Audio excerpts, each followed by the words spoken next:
जो आसिफ जरदारी साहब ने नवाज शरीफ साहब से कहा कि नवाज शरीफ साहब प्लीज़ आप पाकिस्तान वापस आएं,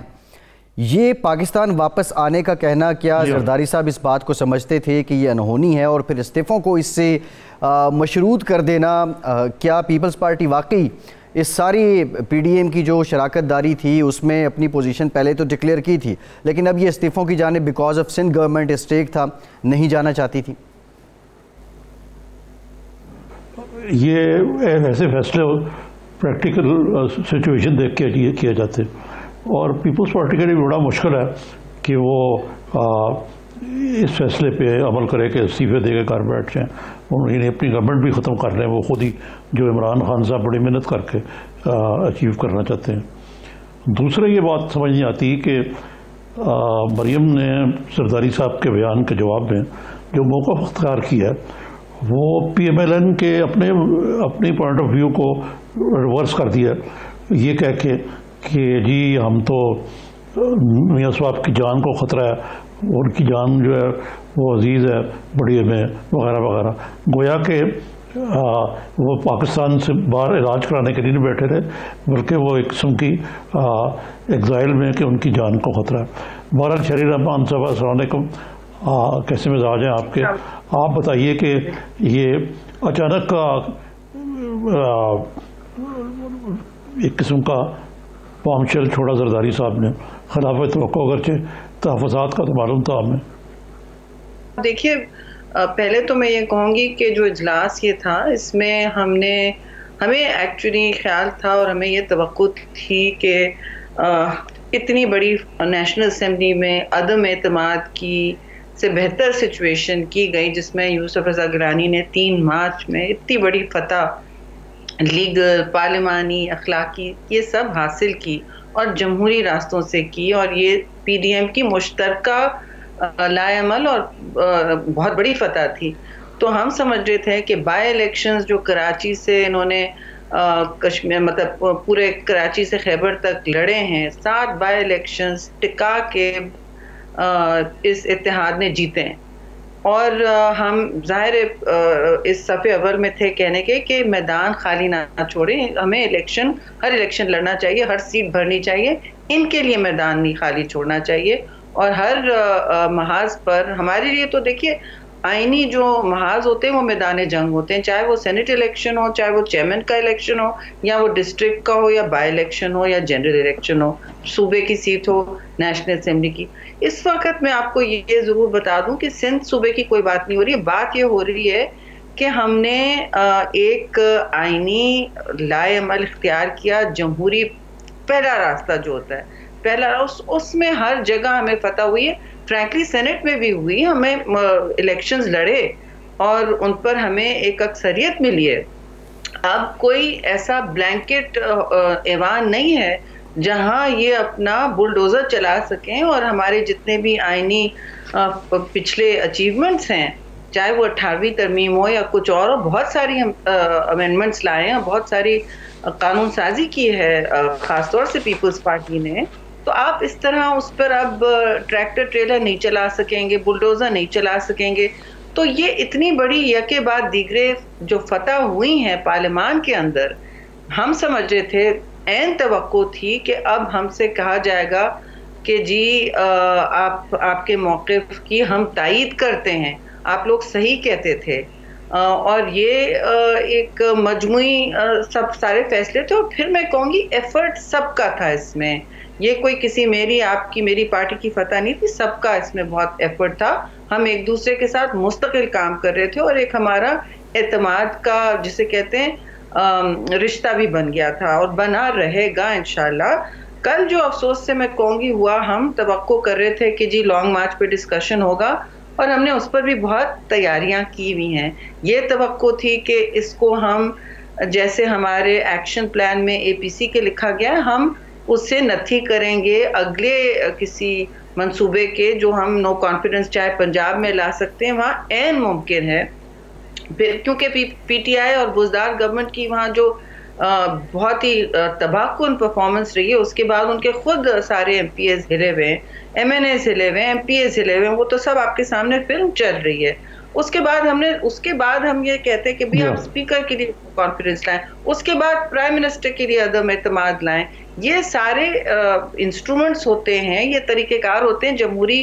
रास्ते इख्तियार करके आप निकालें ना। आप सड़कों पर दबाव तो बेशक डालें अगर पूरा मन हो। लॉन्ग मार्च की तैयारी में आपसे जरूर कहूंगी कि पक्की पकड़ी हुई है, अभी भी पकड़ी है हमारी काफी। शहरी साहब आते हैं, निजामी साहब जी मैं ये अर्ज कर रहा था आपसे कि आप उन्हें दुरुस्त फरमाया, ये सारा कुछ जो है अपनी जगह पर सही है, लेकिन PMLN ने तो हमेशा वोट ऑफ नो कॉन्फिडेंस की भी मुखालफत की खुल कर, जब ये बात बिलावल साहब ने कही तो ये PMLN जो है इसका गालिबन पीपल्स पार्टी के अंदर जो एजाज हुआ CEC का, उसके अंदर काफ़ी रिजेंटमेंट का इजहार किया कि मियाँ नवाज शरीफ को एक वीटो पावर हासिल है कि जो बैठ के वो वहाँ से हुक्म चलाएं, हम उसमें सजदा सैफ करें। तो ये रिजेंटमेंट का इजहार हुआ है जरदारी साहब की कल के बयान से। देखिए, मैं नहीं समझती हूँ कि इतने सालों बाद जो हमने एक जमहूरियत का सफ़र, चाहे वो COD पे हो, उसके बाद भी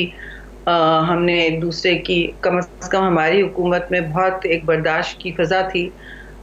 उसके बाद इलेक्शंस में तो ऊंच नीच होती है, आप भी जानते हैं, मैं भी जानती हूँ, मंशूर अलग अलग होते हैं, लड़ते हैं एक दूसरे के ख़िलाफ़। लेकिन ये एक, मैं समझती हूँ, पाकिस्तान की तारीख़ में एक बड़ा मुनफरिद दौर है जहाँ हमारे सामने एक बहुत ही आमराना बल्कि फुस्तायत पसंद हुकूमत बैठी है, जो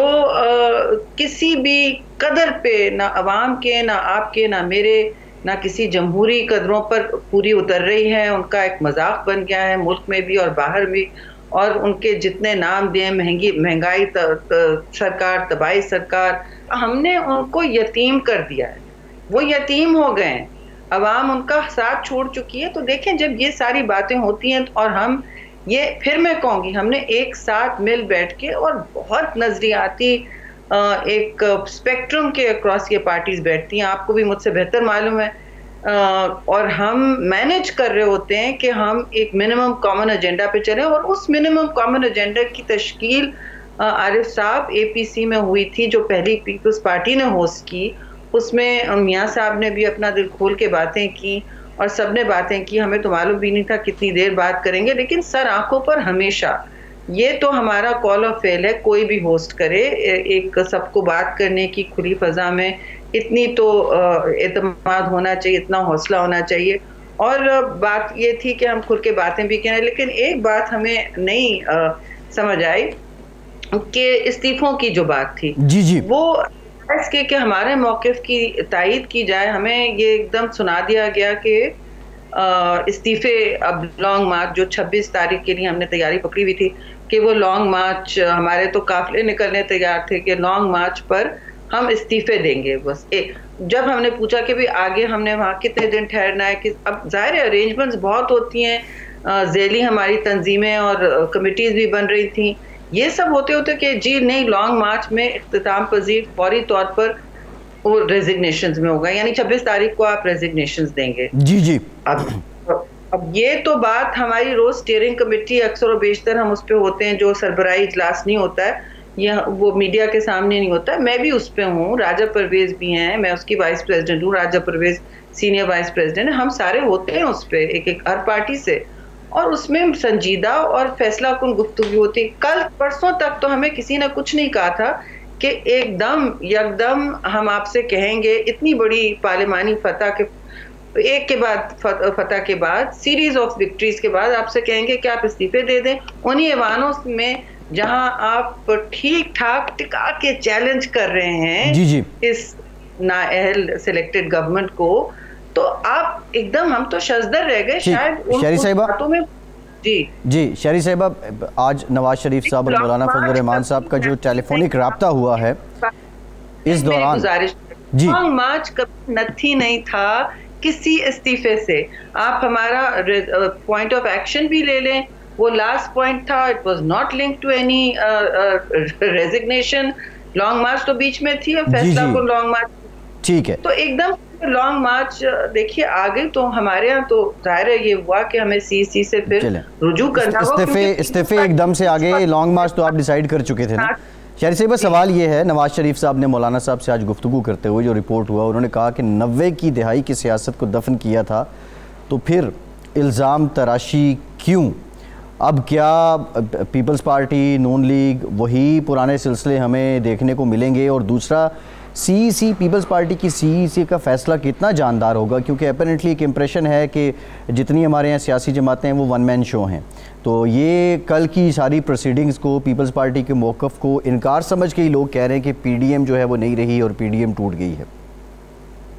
देखिए, आपका बिल्कुल सवाल सर आंखों पर, मगर मैं आपसे दो बातें इसमें कहूँगी। एक तो जब हमारी ऐसा नहीं है कि यहाँ किसी भी पार्टी में कभी यकदम फैसले होने होते हैं, कोर कमेटीज़ होती हैं, लेकिन कोई इनफरादी फैसले तो मैं नहीं समझती किसी तंजीम में होते हैं। पीटीआई को तो मैं एक सियासी तंजीम समझती भी नहीं हूँ, लेकिन पीपल्स पार्टी ख़ास तौर से, आरिफ साहब मुझसे बेहतर जानते हैं, ऐसे जियालों से और सियासतदानों से भरी हुई है जो एन इजलास में, बीच ड्राइंग रूम में अपनी मर्जी की बात करते हैं। ये एक हमारा पुराना तरीका है और वतीरा भी है, और ये हमें विरसे में इतना तो हमें इजाज़त मिली है, जितना भी कोई इरिटेट हो बात तो की जाती है। और इसमें क्योंकि पिछली सीसी में ये हमने खुल के बातें की थी और उस सीसी से ये फिर हमने रिले की थी बात, हमारे पास क्योंकि कानूनदान भी काफ़ी हैं, लॉयर्स भी हैं,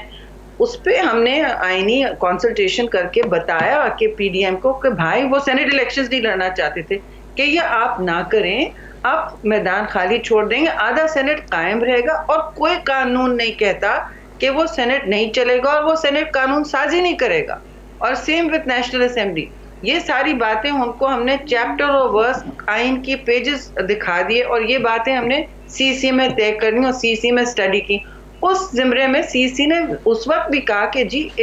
इस हवाले से तो ना सिर्फ आपको सेनेट इलेक्शन डट के लड़ना चाहिए, लेकिन आप लोगों को तो और भी जितनी बाई इलेक्शन वगैरह सब लड़ रहे हैं हम, और मैदान अपने खाली। ठीक है, एक ब्रेक लेते हैं। रायवेंड में उनसे की तो उन्होंने एवरीबडी, फिर आखिर यही हुआ ना, नतीजा क्या हुआ? जी जी, ठीक है। इतनी बड़ी आपकी फतह हुई, आपने फिर मेजॉरिटी ले ली सेनेट में, आपने फिर बाई इलेक्शंस टिका के जीते हैं, जहां नौशेरा को देख लें, कोई भी देख लें, और ये अब ईसीपी को खंबा नोचते रह गए कि अब ईसीपी मुस्ताफी हो जाए। तो हुकूमत तो इस वक्त बिल्कुल अपने आप को और मुल्क को क्राइसिस में ले जा रही है।